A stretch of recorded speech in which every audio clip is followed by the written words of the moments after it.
Today on Multiverse, we jump back in time a little ways to learn a little bit more about Universe 12, better known as Trunks' universe. While largely overlooked, Universe 12 is actually the reason many of the participating universes exist at all. Of course, being the result of time travel and Trunks changing his history. Much of this we already know by simply watching Dragon Ball Z. But today, we find out what happened many years after the Trunks we know went back to his own time and defeated the androids in Imperfect Cell. This is part 63 of an ongoing series which was created by Salagir, Rogeru, and Xeno Black. Support them and catch up fully using the links below.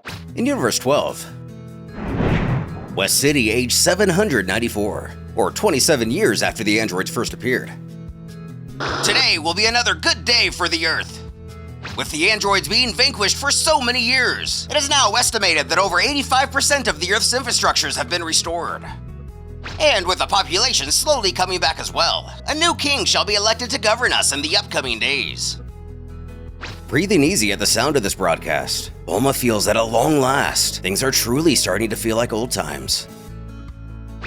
Looking over at a shelf of photos from another age, she just knows that Gohan and Goku are looking down on them from paradise and smiling. And Vegeta too. Surely he's looking up with pride from the darkest, hottest, most skin-boiling pit of hell knowing that his son is a hero. She just wishes he could see him in person as he is now. As presumably the front door opens, the scientist greets whoever it is with a smile. Looks like someone had an eventful morning. Entering. Trunks tells how that was the first time in weeks he's been able to train extensively. It's getting pretty rare nowadays. Prompting his mother to comment that she bets rebuilding this world takes both leadership and brawn. The former surely thanks to herself, although he does have both in abundance. She hasn't made breakfast yet, so she'll start on that now. Trunks should expect it to be ready in about half an hour. He should hit the showers in the meantime. Pausing. She has a good point. It's probably a good idea to clean himself up. But first, he wanted to ask one thing. Curious, she questions what that is. In a few hours, he'll have someone coming over to hang out with. He just wanted to give her a heads up in case she was planning anything for him this afternoon. Given the look on his face, this isn't just someone. Giving Bulma the perfect opportunity to prod her spawn like the spawn prodder she is. With a big smile, she inquires if her boy's bringing his girlfriend over. Well, she bellows out with laughter at her own antics. Trunks shouts that this is serious. He hasn't gotten to see her in over 2 weeks. As we avoid any innuendos this could suggest, the scientist promises to be on her best behavior. She won't bother them in the slightest. Trunks continues. As for Android 16, he should be helping out the International Committee in making when they're interrupted by the entire building beginning to rumble. Though it could easily be mistaken for more tragedy for our heroes, this is actually the moment that the Vargas would show up in this universe. Continuing to tear through the sky of West City, one of the Namekians has to ask if they should really be going this fast. But of course, this is the best way to gain the attention of those who they seek. Their mission is to gather warriors, and this little spectacle will surely get them excited for what they have to offer. In doing just that, they've fully gotten the attention of the planet's most powerful fighter. It may feel like an earthquake, but Trunks senses distinct new energies outside, and they're definitely not human. He demands that his mother stay here and not leave unless he tells her. Obviously, after the chaos that the androids brought, he's not willing to take any chances.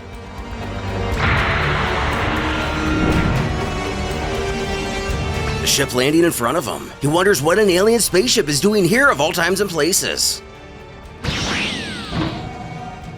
Just how they have for every other universe, the Vargas politely greet him, further stating that he's definitely the one they're seeking. And if that's so, Trunks just wants to know who they are and what they want.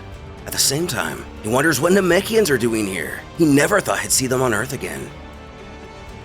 The same Vargas before explains their race, and how they've come from a universe parallel to this one. They use their technology to cross over to this plane of existence. Assuming he doesn't already know, the Namekians also explain their presence in assisting the Vargas for a grand spectacle that's never been seen before in all the universes. But another universe. Our hero believes he's familiar with this. They mean time travel. Though not quite. There isn't just one universe, but many of them. Each one follows its own path, but with different situations and choices. They weren't aware of any possibilities of time dilations. Meaning Big Brain Bulma discovered something even the Vargas couldn't. Continuing, to their knowledge after countless hours of testing, they are the only ones to discover multiversal travel. With such a unique gift, they decided to host a tournament of epic proportions to reflect this. The other Namekian explains that the Vargas contacted the highest gods, the Kaioshin, for permission. Once granted, they contacted them for usage of the Dragon Balls. They agreed and the winner will ultimately be allowed to make 3 wishes of their choosing. But 3 wishes! Naturally, this Trunks lives in a world without Dragon Balls. This is almost unbelievable. For so long, he and his mother have not been able to reach Planet Namek due to the destruction caused by the androids. But now, hope is clearer than ever. They can fix the infrastructures, restore the planet, or even revive those who have been killed. Everyone murdered can finally come back. He'll finally get to see Master Gohan again, or even his father. Not Goku though. He'll still be deader than dirt. That'll show him for dying of natural causes. The visitors elaborate that anyone who falls victim to mortality will be revived by other sets of Dragon Balls, and the possibility of having a good challenge shall become reality from these matches. This is a once-in-a-lifetime chance, and they just want to know if he's interested or not. However, this is something he needs to think about. If they can give him a couple hours, he needs to consult with some trusted companions of his. Then, he will have an answer for them. Understanding, they inform him that they'll be right here when he's decided. And so, about 2 hours pass by. Trunks, Bulma, and 16 conspire outside of Capsule Corp. Bulma has to admit that this tournament sounds like it could be the best thing to ever happen to them. Goku would be drooling if he were still around to see this. And if this tournament is the real deal, Trunks believes there's a good chance he may even get to see their friends from the past. It's been about 10 years since they last saw each other. His mother adds that it would do him some good to see Vegeta again. Hopefully, his girlfriend will be okay with him being gone for so long, especially since he just canceled on her at the last minute. But a red-faced Trunks shouts that she understands, and for her to stop teasing him about it. 16 turns to the Celestial visitors to question just how many universes will be attending this event. Surely it can't be too many. To be precise, they're planning to bring 20 universes to this event. So far, 11 are already on tournament grounds. This will be the 12th universe that they've discovered and invited for participation. As the android seems to be in deep thought for a moment, the scientist has to ask if he's decided whether to join or not. Given the considerations, 16 concludes that there will be a small chance that Goku, or an optimal version of which, will be attending. This alone makes participation worth it. So his answer is yes, he will be joining. A little strange that Bulma never found a way to disable this feature. She finds it odd that even after all these years, his obsession with Goku still remains strong. Regardless, she knows that he'll behave. His good nature can overpower his programming any day of the week. She has complete faith he won't do anything sinister. With that, the Varga inquires the group if they're ready to join. And with the obvious answer, Trunks beckons their guests to lead the way. Before boarding the ship, he makes sure his mother's positive that she doesn't want to join him. She'll be safe with him and 16. But with the two of them gone, somebody needs to stay behind and help with the leadership around here. He doesn't need to worry. She can defend herself. Just make her proud by kicking some butt in the tournament. Receiving this confirmation, Trunks would join his robot friend on the ship.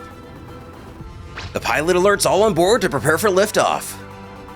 As Trunks lets it sink in that for the first time in ages, his Saiyan blood is growing restless. The challenges he'll be facing will truly be amazing, and he can only hope that his father will be there.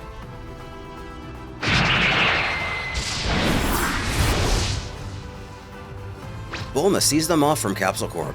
This could just be the miracle they need to truly return their timeline back to normal. Landing in what is clearly the employee-only parking lot. The pair are taken to the pathway which will bring them to the arena. They can feel free to wander around. They shouldn't be surprised if certain participants don't recognize them. Everybody comes from different worlds. Some differ only by a small detail, and others are unrecognizable to the reality that they know. getting a look at the enormous stadium and the crowd in attendance. They weren't kidding. This place is huge and teeming with life. It also seems that the spaces to the right is where the new competitors will eventually show up. To their left, it's already full with fighters. 16 scanners are picking up on some big powers.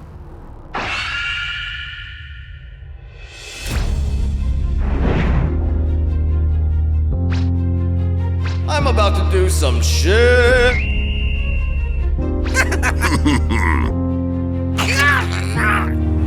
To Trunks, this is mind-boggling. One look and it's obvious that many here are the real deal.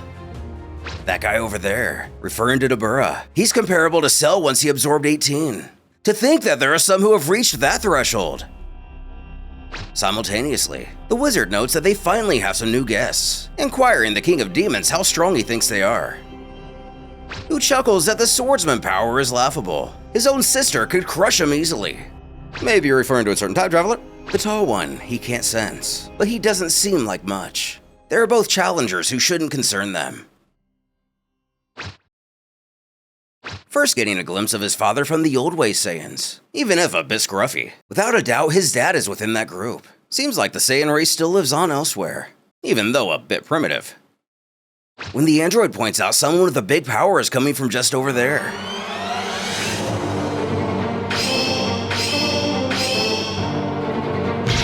Revealing Bojack and his gang, a group that Trunks is already familiar with.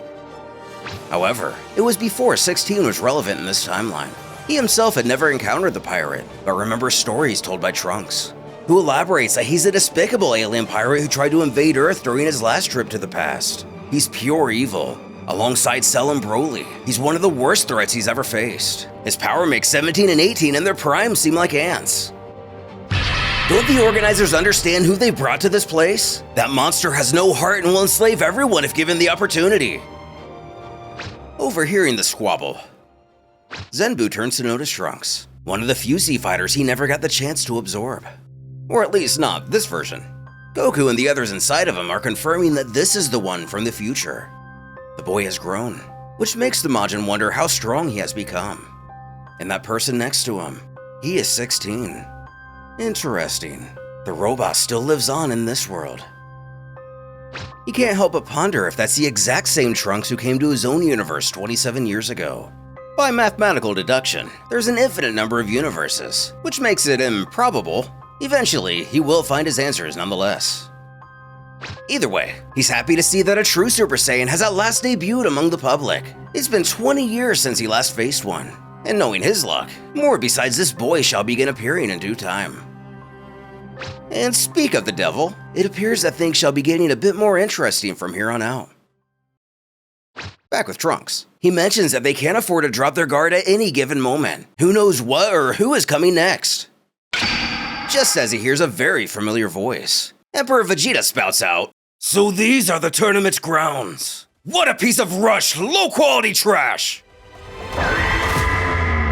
Seeing his father adorned in royal garb, alongside Goku and two Saiyans he's never seen before. What will Trunks make of the destined version of Vegeta that was never to be in our universe? And how will Vegeta feel about the son he never had?